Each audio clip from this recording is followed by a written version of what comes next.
Hello મિત્રો, welcome છે મારી યુટ્યુબ ચેનલમાં. ધોરણ 5 જે ગુજરાતી પાઠ 2 નો ભાગ બીજો હતો તે આવી ગયો છે અને પાઠનું નામ છે 2, 7 ને 5 પેપર. એમાં જે સીમામાં વસ્તી છે તે પાઠનું સોલ્યુશન આવી ગયું છે. બરોબર, તો શરૂઆત કરીએ. તો વાતચીત.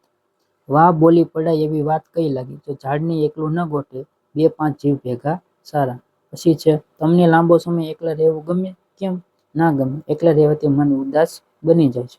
પછી છે, એકલા પડો ત્યારે તમે શું કરો? ટીવી જોવો કે મોબાઈલમાં ગેમ રમો. પછી છે, ઝાડને સજીવ કહેવાય કે નિર્જીવ? એ કેવી રીતે ખબર પડે? તો સજીવ ઝાડ હોય તે ધીરે ધીરે નાનામાંથી મોટું થાય છે, ફળ ફૂલ આપે. તેથી તમે ઝાડ હો તે રીતે જવાબ આપો.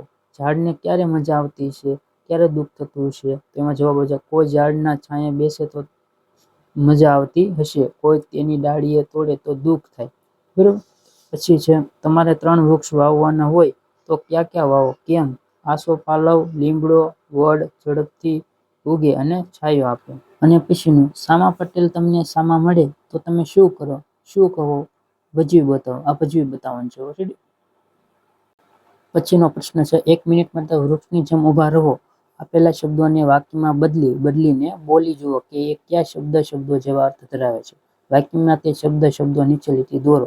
બરોબર. ઉદાહરણ આપેલું છે, ખેતરમાં. આ તમે દડો ને બેટ રમો, એમ અમે ખેતરમાં જઈને ગીલી દંડો રમતા.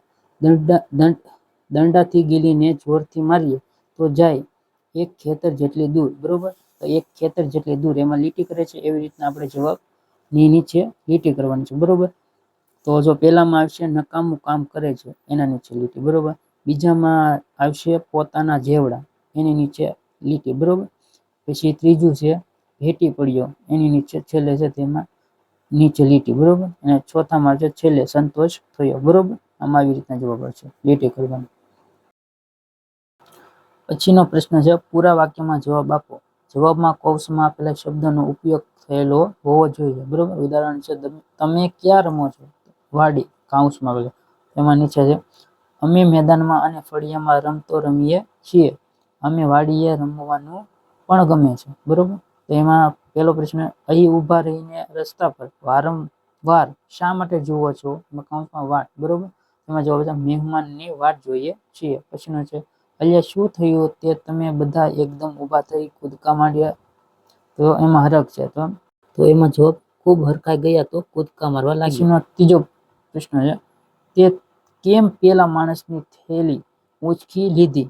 એમાં જવાબ, તે ભાભાને ઓછું વજન ઊંચકવું પડે એટલે. પછી ચોથું છે, ઓહો તમે કેવી રીતે આવ્યા કે મને ખબર જ ના પડી? એમાં કૌંસમાં ચોર પગલે. તો એમાં જવાબ આવશે, તમે ચોર પગલે આવ્યા એટલે ખબર જ ના પડી. પાંચમું છે, તમે એકલા જ મેળામાં ગયેલા? તો એમાં કૌંસમાં સંગાથે. તો એનો જવાબ આવશે, હું મિત્રો સંગાથે મેળામાં ગયેલો અથવા ગયેલી. બરોબર. છોકરી હોય તો ગયેલી, નકર છોકરો હોય તો ગયેલો. પ્રશ્ન છે છઠ્ઠો, શું છે તમારી બાજુ? વરસાદ પાણી કેવા? એમાં કૌંસમાં ધોધમાર. એમાં જવાબ આવશે, વરસાદ ખૂબ ધોધમાર પડે છે. બરોબર. અભિનય કરો. બરોબર. તો આ તમારે વિદ્યાર્થીઓને સ્કૂલમાં અભિનય જૂથ બનાવીને કરવાનું છે. બરોબર. પછીનો પ્રશ્ન છે, વાક્ય પરથી નીચેના પ્રશ્નોના જવાબ લખો. બરોબર. તો એ વળાંકની દક્ષિણે 4 ખેતરવા દૂર સામે પેટેલું એક ખેતર હતું. બરોબર. તો પેલી ખાલી જગ્યામાં આવશે જવાબ, ખેતરોમાં વળાંકની વાત છે. બરોબર. બીજી ખાલી જગ્યામાં આવશે 4 ખેતર દૂર જવાની વાત છે. બરોબર. એ ત્રીજા ખાલી જગ્યામાં આવશે 5. ચોથી ખાલી જગ્યામાં આવશે દક્ષિણ દિશામાં જવાની વાત છે. 5મી ખાલી જગ્યામાં આવશે 1 ખેતર. પછી છે, વાવતા વવાઈ ગયા પણ વળતા વર્ષે વરસાદ ઓછો થવાથી પટેલી કુઈમાં પાણી ન રહ્યા. તો પેલી ખાલી જગ્યામાં આવશે પાક. બીજામાં આવશે ગયા વર્ષે. એ નીચે ત્રીજું છે, એમાં જવાબ છે વરસાદ ઓછો હોવાથી. ચોથામાં આવશે 3. બરોબર. પછી છે, સામા ભવાને વળી કોક કહેતું કે 5-6 પીપરને બદલે 2-3 ને જ પાવને, તો 4 ઝાડ રહેશે ને? તમારી મંજૂરી અડધી થઈ જશે. એમાં પહેલામાં જવાબ આવશે 2-3. બીજામાં આવશે ઓછા પીપળા સાચવે, અને ત્રીજામાં આવશે 4 અને ચોથામાં આવશે 5 જવાબ. બરોબર. પછીનો પ્રશ્ન છે, છોડ રોપાઓ અને અભિનય કરો. પ્રશ્નોના ઉત્તર આપો. બરોબર, તો આ પ્રશ્નોના જવાબ નીચે મુજબ લખેલા છે જવાબો. બરોબર, તો પેલો પ્રશ્ન છે, સામે પટેલે વૃક્ષો કેમ રોપ્યા હતા? તો એમાં જવાબ આપશે, તે વળાંક પર રસ્તો ઉજ્જડ હતો, ત્યાં એક પણ ઝાડ ન હતું, તેથી આવતા જતા લોકોને ભવિષ્યમાં વિસામો મળે અને લીલોતરી પણ રહે તે માટે સામા પટેલે વૃક્ષો રોપ્યા હતા. અને પ્રશ્ન બીજો છે, સામા પટેલને બધા વૃક્ષો કેમ ઉછારવા હતા? તો એમાં જવાબ આવશે, સામા પટેલ માનતા હતા કે વૃક્ષો પણ એકલું ન લાગે, તે પણ 5-6 હોય તો તેમને સારું લાગે. વળી પોતે જ વાવેલા વૃક્ષોને પોતે જ મારી નાખવાનો જીવ ચાલતો ન હતો, આમ તેમને બધા જ વૃક્ષો ઉછેરવા હતા. બરાબર. પછીનો પ્રશ્ન ત્રીજો, સામા પટેલને વૃક્ષો રોપવામાં શી તકલીફો પડી? તો એમાં જવાબ આવશે, સામા પટેલને પોતાના ખેતરના કૂવામાંથી રોજ પાણી ભરી લાવી તે વૃક્ષોને પીવડાવતા, પરંતુ બીજા વર્ષે વરસાદ ન થયો ત્યારે તેમના કૂવામાં પાણી સુકાઈ ગયું, ત્યારે તેમને ઘણે દૂરથી કાવડમાં પાણી લઈને આવવું પડતું, તેમાં ઘણી મુશ્કેલી પડતી. ચોથો પ્રશ્ન, સામા પટેલના વાવેલા વૃક્ષોથી શો ફાયદો થયો? તેમાં જવાબ આવશે, સામા પટેલના વાવેલા વૃક્ષો હવે લોકોને છાંયો આપે છે, ઉનાળામાં બપોરના સમયે માણસો અને પશુ પંખીઓને પણ તે વિસામો આપે છે, ત્યાં બેસી લોકો પોતાનું ભાથું કરી શકે છે. પ્રશ્ન છે 5મો, સામા પટેલને વૃક્ષેશ્વર એવોર્ડ આપવાની જાહેરાત થઈ છે, તેમને મોકલવા માટેનું અભિનંદન પત્ર તૈયાર કરો. તેમાં તારીખ આપેલી છે, એ તમારે જે દિવસે લખો તે દિવસની નાખી દેવાની છે. બરોબર, મહેનત લીખી. તો એમાં આવશે, શ્રી સામા પટેલ શ્રી, આપણી વૃક્ષ વિશેની વાતો જાણી આપે ઘણી મુશ્કેલી વેઠીને વૃક્ષો વાવ્યા અને સારી સંભાળ રાખી ઉછેર્યા. આજે તે ઘણા મોટા વૃક્ષ બની ઘણા જ ઉપયોગી બન્યા છે. તે પશુ પંખી માળા જીવજંતુ સૌને ઉપયોગી છે. તે અત્યારે ઉજ્જડ રસ્તા પરનો વિસામો બની રહ્યા છે.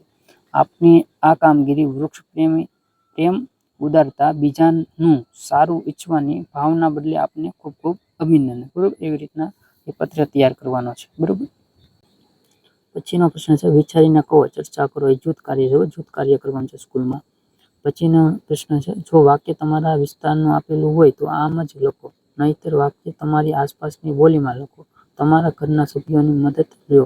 આ વાક્યમાં ન સમજાતા શબ્દોનો અર્થ લગભગ સરખાવમાં જોઈ લો અથવા શિક્ષકને પૂછી લો. બરોબર, અને આ ભાગમાં છે પાઠનું વાક્ય. બરોબર, આ સાઈડ છે તમારા વિસ્તારમાં બોલાતું હોય તેમ લખો. બરોબર, તો પહેલામાં જવાબ આવશે, પીપળાને કેમ પાણી આપો છો? ભલે ને સુકાય, એ તમારી ભાષામાં. બરોબર, આપણે દૂર રહેતા હોઈએ એટલે એકલા પડી જાય. ત્રીજામાં આવશે, આપણા જેવાને મળીને મનનમાં શાંતિ થાય. એ 5મા ચોથાનું તો આપેલું જ છે. એ 5મા છે, ઝાડ નીચે અમે ભાથું કર્યું છે અને થડને વળગીને બેઠા છે. અને 6ઠામાં જવાબ છે, ઝાડને પાણી ના પાવું તો સુકાઈ જાય, એ મને એ ના ગમે. બરોબર. પછીનો પ્રશ્ન છે, બંને ફકરાના વાક્યોની સરખામણી કરો. તેમાં તમને ગમતા શબ્દખંડ કે વાક્ય નીચે લીટી કરો. તે પછી બંનેને 10 ગુણ આપો. બરોબર, આ જાતે કરવાનું છે સરખામણી કરીને. બરોબર.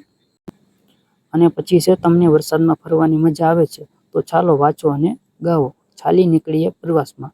આના પ્રશ્નોનું સોલ્યુશન ભાગ 3માં આવી જશે. બરોબર, અને જો મારી ચેનલમાં નવા હોય તો મારી ચેનલને લાઈક, શેર અને સબસ્ક્રાઈબ કરી દેજો.